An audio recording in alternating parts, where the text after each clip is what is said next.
ikaze ku Mubyeyi Magazine. Muri aka kanya tugiye kurebera hamwe imyitozo wakora kugira ngo ugabanye ububabare bw'umugongo. Mukurikire.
Mwabyiboneye rero iyi myitozo ntabwo igoranye cyane.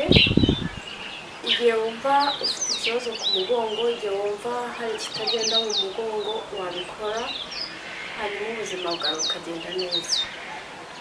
Ndabifuza kugira ubuzima buzira umuze. Nawe utaha mukomeze gukurikira Umubyeyi Magazine. Abatarakora subscribe mwayikora, kandi niba iyi video ibashimishije mwasangiza bagenzi banyu. Murakoze cyane, nawe utaha. Bye.